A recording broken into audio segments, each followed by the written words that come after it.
Meeting Africa's unemployment needs requires all hands on deck. Africa Careers Network has spent a decade alleviating this challenge by providing a transitional bridge between graduation and the first job. Meet the professionals, employers, and partners who came together to ease Africa's economic and social development. This is ACN at 10, a decade of enabling high-potential African youth.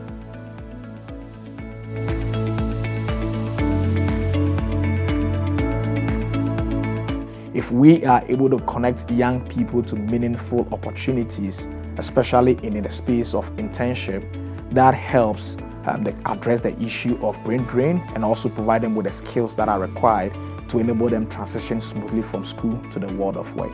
And looking at this issue, its importance is not just to young people, but then to employers as well, because this gives employers the opportunity to first of all test and have a taste of what it means like to work with young people and shape them into the kind of people or talent they are aspiring to have for the future. I was an intern before.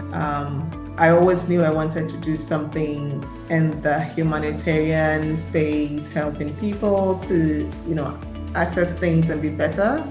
But I never really knew exactly what it was. But through that experience, I did affirm that education was what I wanted to do. I wanted to work within the education space, but not working as a teacher or, in a core education space, but providing opportunities for young people to have exposure, to have experience, to hone their skills and to find, to become whatever it is that they dream to become. The reality is that ACN, when we started, and surely when I joined in 2016, internships themselves as a concept was not a widely known phenomenon.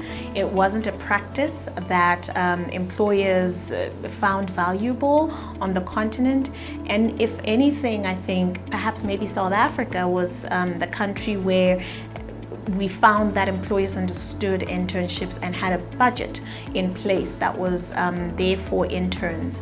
But we found that as we took time to learn the demographics of the different countries that we worked with, that wasn't necessarily something that they already had in place. So the initial phases of the work we did was educating employer partners on one, why it was important to actually take interns. Secondly, why it was important to put a budget to having an intern.